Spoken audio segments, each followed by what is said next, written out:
Okay, good morning, class. Today we are doing, put a little more light in there, okay? Today we are doing 12.1, lines that intersect circles, okay? So, lines that intersect circles. This is Unit 10, our last unit for the year. Now, when we are looking on page 792, okay? I'm looking in the middle where the box is lines and segments that intersect circles, okay? Now, we should remember what's a circle. By definition, a circle is a locus, right? L-O-C-U-S, or loci, plural. A locus of points that are equally distant from a center point, right? These are all an infinite amount of points that come together, right? And they're equally distant, and that equal distance is called the radius, right? So lines that intersect.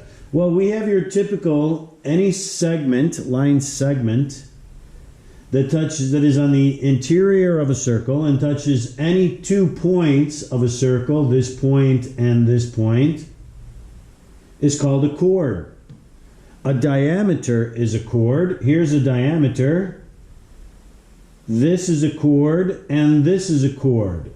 But this chord is unique, and we call this chord a diameter. Why do we call this chord a diameter?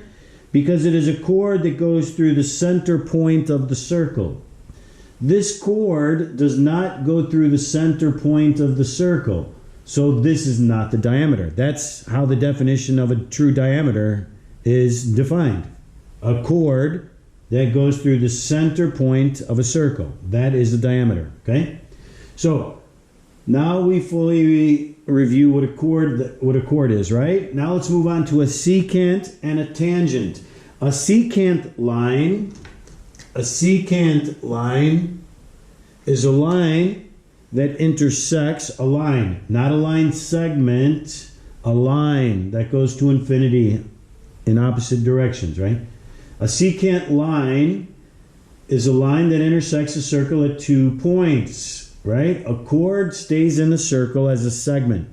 A secant is a line that goes to infinity through 2 points through the circle, okay? A tangent is a line that intersects at 1 point of a circle, just 1 point. You may think it's touching more than 1 point, but it's not. It's only touching 1 point. And that 1 point of a circle that intersects with a line, a tangent line, is called the point of tangency. This is the point of tangency, okay? So let's look at example 1. Example 1, the bottom of page 792, says identifying lines and segments that intersect circles. Identify each line or segment that intersects circle A. Well, okay, we've got chord BC, right? That's a chord right here. It's a segment that stays inside. So for chords, we've got BC. But we've also got the line segment. Yes, this is a line. But if I just talk about the part from E to F, that is only a segment of the line. Segment EF of line EF. So I've also got segment segment EF, right? Just from there to there. Well, tangent lines, it only intersects at 1 point. This intersects at 2 points. This intersects at 1 point. This intersects at 2 points. So line L. Remember, you can identify a line by 2 points on the line or the script, the handwritten letter. You cannot say CL because this is print and that is script. You can say line L, okay? If we had another point on here, then we could say line C, whatever, but this is not a point. This is the name of the line. And then we've got secants. Okay, well, secants are lines that touch 2 points. So secant EF. And notice this EF has the arrows above it. That means a line to infinity. This EF is just a segment. Okay? So there we found everything, I believe. Chords EF and BC, tangent L. Oh, radii. Okay, the radius. If we want to find the radius, and more than one radius is radii, well, we've got AC is a radius, right? From here to here.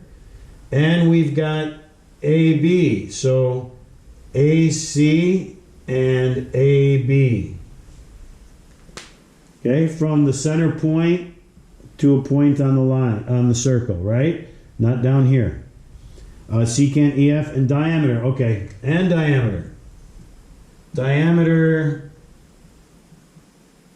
here it is, a chord that goes through the center point, BC.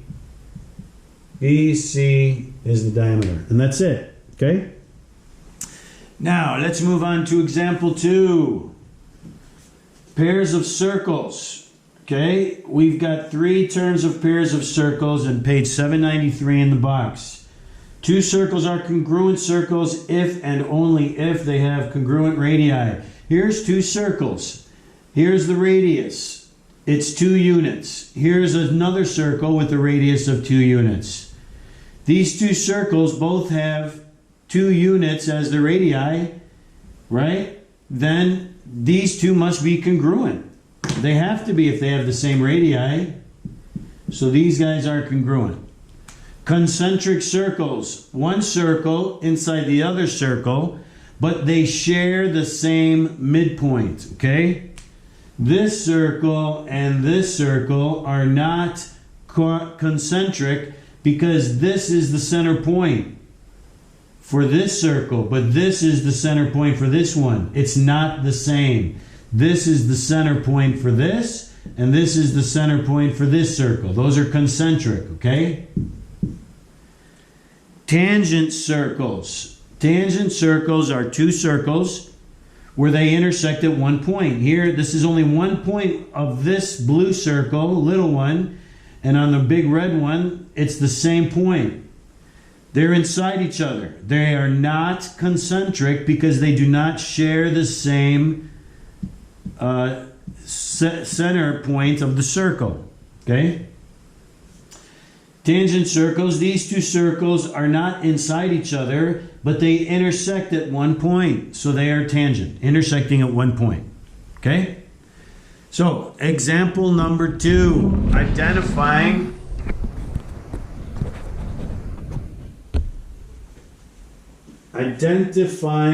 tangents of a circle. Okay?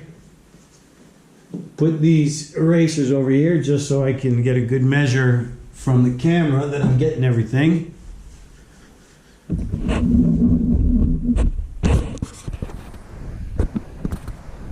Yes, right, that is good. Okay, so example 2, page 793, identifying tangents of a circle. Find the length of each radius. Okay, the little circle radius, the big circle radius, the point of tangency, and the tangent line equation. This line is the tangent line because it intersects a circle at one point. They want to know the equation of this line. We know how to write an equation of a line, right? Remember, y equals mx plus b is the equation of a line. So, that's what they want us to find for example 2. Well, the little circle's radius, right? Here's the center point, and you've got 1, 2 units, 1, 2 units, 1, 2 units, 1, 2 units. So that says that the radius equals 2.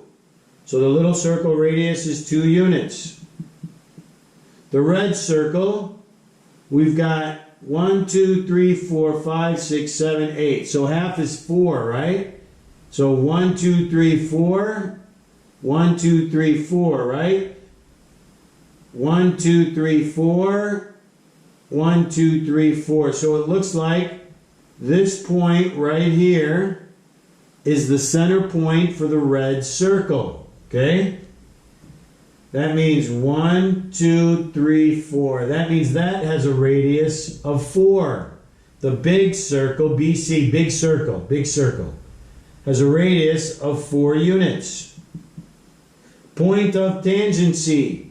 Well, that's this point right here. What is a point, right? Is x and y. So what is the x value here? 1, 2, 3. So x is 3. What is y? 0. So the point of tangency is 3, 0. Tangent line of an equation. Well, y equals mx plus b, right? But remember, we also have x equals something, whatever it is, or y equals something, right?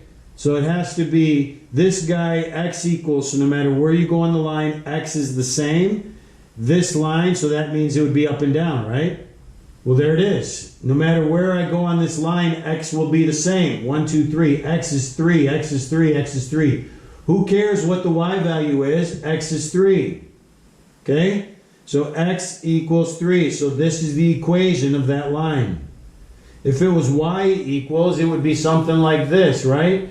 1, 2, 3, 4, negative 5. So y is negative 5 here, negative 5 here, y is negative 5 here, y is negative 5, y is, right? So then that would be if it was a horizontal line or a no slope. This is undefined. This is how we write the equation of undefined lines. X equals something. So tangent of the equation of the line is x equals 3. That's it. Done with that. Okay? Make sure you ask questions if you don't understand this stuff. But I don't really think it's too difficult. I just think it's important to make sure you go over the definitions that we learned from this lesson. Secant line, chord, tangent, diameter, radius, congruent circles, concentric circles. Concentric circles are circles inside each other with the same center point. Tangent circles, two circles that intersect at one point. Just like a tangent circle and a line. A tangent line touches a circle at one point. Tangent circles touch each other at one point. Okay? So, now we are on page 794. A common tangent. Well, a common tangent just means two or more circles that are tangent lines. This green line, I don't know if you can see it, I'll call this line L. And I'll call this line M, right? Script. Line L is a tangent line to this circle, and line L is also a tangent line to this circle. So it's a common tangent because it occurs in more than one, right? In both of these circles. Line M is also a tangent line, a common tangent, because it intersects this circle at this point, and it intersects, and line M also intersects this circle at this point. Only 1 point. Forget my bad art, okay? All right, that's a common tangent. Again, another definition. So, Theorem 12.1.1 and Theorem 12.1.2, which is the reverse of this. These guys are reverse, right?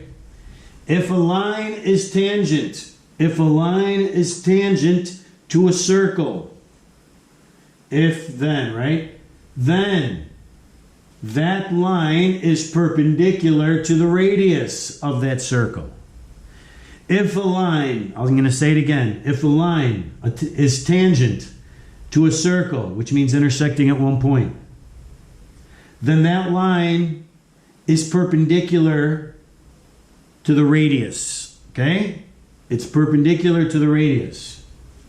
Now the converse of that, Theorem 12.1.2 says, if a line and radius are perpendicular, then the line is tangent to the circle. It just says the opposite. If the line is perpendicular to the radius, then, or at the point of tangency, of course, right? The point of tangency is this point, right? That's the point of tangency. Then the line is tangent. So, example 3 is going to seem confusing, okay? It's a real world problem. Now, example 3 is saying to you, we're at the top of page 795. The summit of Mount Everest, okay? The top of a mountain. The summit is the top, the highest peak. Of Mount Everest, it's in the United States, is approximately 29,000 feet above sea level, okay? Here's the top of the mountain right here. Point E is the top of the mountain. It's above sea level, right? There's the earth. This is the horizon. The sea level is the horizon, right? These are things we got to know about real life application. So, what is the distance from the summit to the horizon? What's the distance from the summit to the horizon? Okay? That's what they want to know. Here's the horizon. I'm looking out at the horizon. So what's the distance from the summit, right? I can draw the mountains like this if I wanted to. I can be like, okay, here's the mountains, right? What's the distance from the summit of the mountain to the horizon? Well, what we've got here is a triangle, and by the rule, if a line is a tangent, we can make a tangent line right here like this, right? We can make that tangent line like this. If a line is tangent, then it is perpendicular to the radius. Then it's perpendicular to the radius. If a line is tangent, then it's perpendicular to the radius. If I would apply example 3 to this, I can say, okay, here it is. Here's the peak of the mountain. Here's the horizon, right? What's the distance from here to here? That's what they're asking for. And again, well, I can make a right triangle. There I did. I just made one, right? So I'm going to do that here. I've got this guy. I'm going to come from here to here. And then I've got here to here, right? There it is. So I've got a right angle right there at angle H. That is my right angle. Okay? Right there. Horizon, right? This is my horizon right here. So now I've got a right triangle. Well, they don't tell us in the question, but they tell us in the explanation that the radius of the Earth, this is the Earth, the radius from the center to a point on the circle, right, or the surface of the Earth, is 4,000. Earth's radius is 4,000 miles, okay? And they said that the sum